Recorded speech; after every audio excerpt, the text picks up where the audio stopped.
njagala gikuwange lifiiti omasa sembera genda mu maaso tokoowa nsindikira sigino nange nina yankuba ambaddala negumya lwakuba nsirika mabbebi sala polesa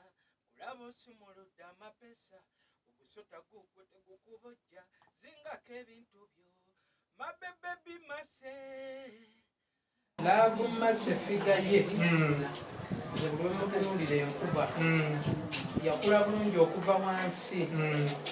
n'atereera akabina ka laavu mase bakuba n'abambala obubina laavu mase yakula akabina ate waliwo ebirala bwe naabyogera abawagizi ba laavu mase wamu ne Mukunja mwebale kutwagala nnyo naye nga mbadde nsaba nti muwe awaadi kubanga okugumira omusajja ng'alina ensigo emu si kyangu emubambi kuba situuka ku ntiko olwaba ayagala bwati ensigo ewubukayo so kati ndyawo obaka buno nsaba obuweereze kojja kitonsa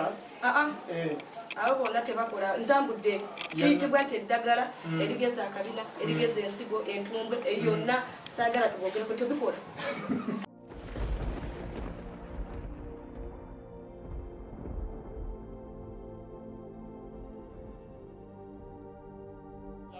laavu mpya laavu eno nga temunaba kubuuza ku bantu because njala kusooka nze ennyanjula yagamanyi nnaku nnamuleke kubanga abantu balina engeri gye bagyekanzeemu ate neefuuka hiiti yamenyeewo laavu ezibadde zimanyiddwa mu Uganda nga muno mwemuli laavu ya Sophie Gombya ne ani omukyala era Sam Gombya laavu eno ebadde erudde ebbanga lwakuba tubadde tetubeeramu nga twakikomanga kyama. But I making this decision out of anger. Sheebah nga nkuba anguma antobola akusamu amaaso nosalawo kyuseemu ate nensalirawo mu busu bampita Omukunja Atasera nkyalisenye okubalamu. Thank you. Omukyala lafumasi asaba obuuze ku batulabu abatulaba bange mbagala nnyo era mbalamusizza ensi kyeyasoose okukkiriza nti laavu eno kati hiiti emanyiddwa mu nsi yonna bw'ogattako ne southern parts of Europe n'ebitundu ebirala ebiriranyeewo ng'ogyeko okubeera nti hiiti gwenga omu ku bagirimu olowooza kati erimu kilo mmeka diguli erimu kalimu mmeka kalimu kati kilo ndowooza eri mu 15 then diguli diguli waliwo ezibeera mu 360 olowooza kati mmeka mu 14. abazadde bakyogeddeeko ki bwe balabye kulabu abazadde bange batwagaliza babagaliza ne nalabyeko omu ku bafaani bo nga si musanyufu na laavu eno era nga anoonya omusawo akyasinza okukuba amaanyi era nekulaba naawe ng'omuddamu omuweereza bukaka kyessaawa eno okusinziira ku laavu katweyongedde okulimu kubanga basinga ku social media nga wenjimanyi abasinga tebagaliza bantu fitina z'abantu kyekigambo ekyo omukulu Mukunja nalabyeko omukulu Calvin Kayanja nga naye ali omu ku bali against laavu eno nange nalabye vidiyo ye bagendaze and I was so disappointment okulaba omusajja omukulu bw'atyo eyandivuddeyo okutusiima ate n'abeera nga atulwanyisa era kindaze kijjeyo kiri bulijjo kyenjagala okugamba ensi mwegendereze nnyo Calvin Kayanja like alinadde ebyo promoting ebisiyaga takkiriza bantu baagala takkiriza kulaba bantu musajja na mukazi ate naliko naye bambi ngaabivumirira anti tasobola kubayo butustrictly akirage kuba amanyi ensi ejja kugamba musajja omukulu bw'ati akirya naye ayite eno kuba waliwo abaana babeera kuzira ivu ekiro kiramba muwala ku muwala musajja ku musajja we beenuuna lwaki amaanyi gatumalirako. I was so disappointed. Love Mercy olowooza mukyala munno wamusinzeeko ki King Sheebah bwagidde mu bigere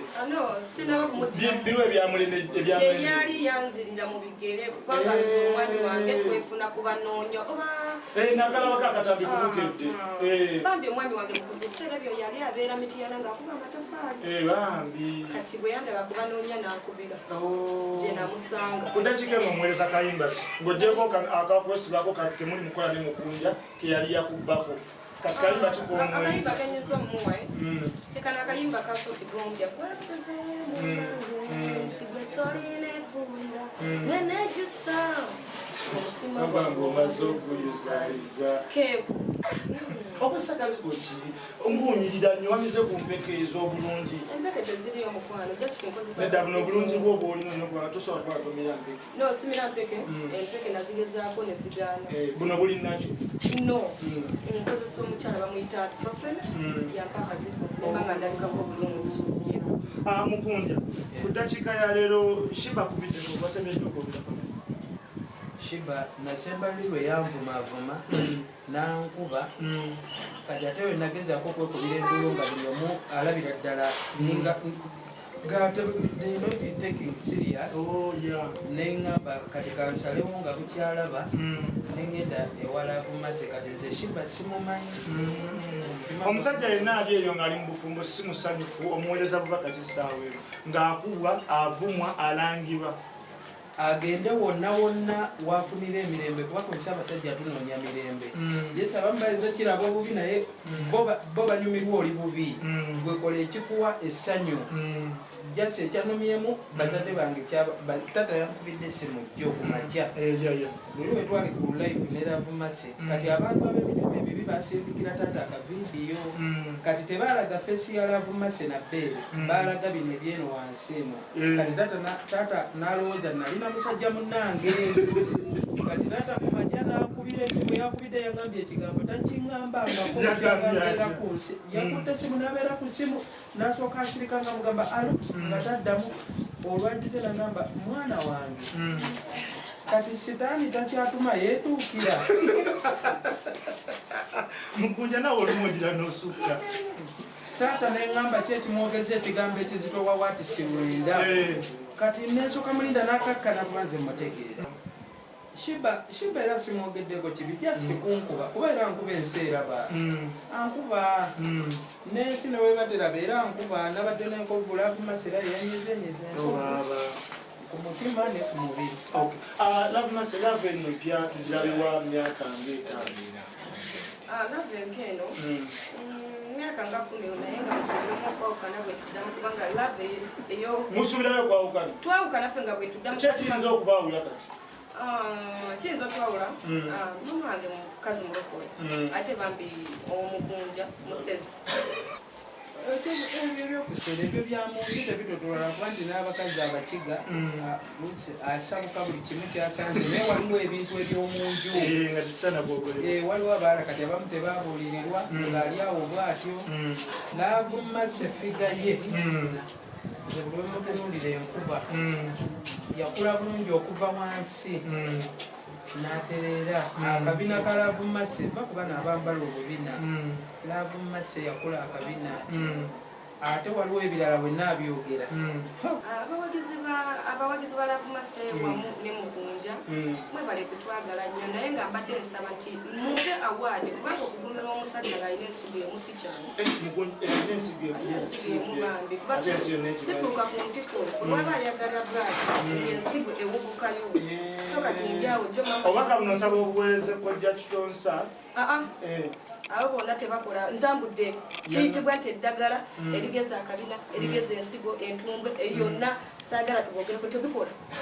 kati omwami wange nsabira musabire katonda ali ayagala ensigo ng'agizaayo wali mu baka glassderation alright nsaba abawagizi tubasibire n'akayimba kaffe akapya kwesibako ani asooka mukunja tandika. Bebe nkwagala n'omutakiraba oba olinze mmale kweyambula ewaka bantuma gwe n'empewo zaagala gwe mu mutima wanteekamu kimase nga mpulira ebinsokola wano kati kankutimbe buli nsaba nfune ku vaasiyo engeri gye mwabbya oluyimba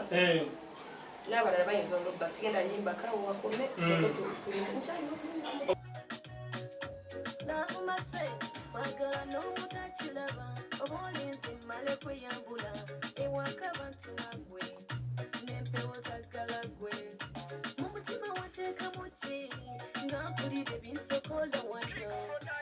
kankutimbe ne ku mukutu kankutimbe. Producer kankuwa eno lubabu. Okay.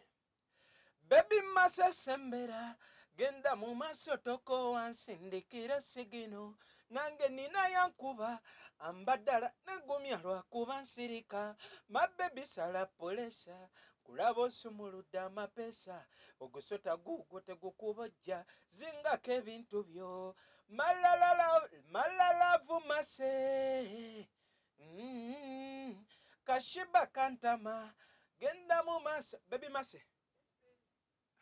wallahi naye mwekasa genda mu maaso tokowansindikira sigino nange nina yankuba ambadala negumya lwakuba nsirika bisala polesa olaba osumuludde amapesa ogusota gugudde gukubajja zingako ebintu byo wansindikira sigino nange nina yankuba ambadala negumya lwakuba nsirika bisala polesa olaba osumuludde amapesa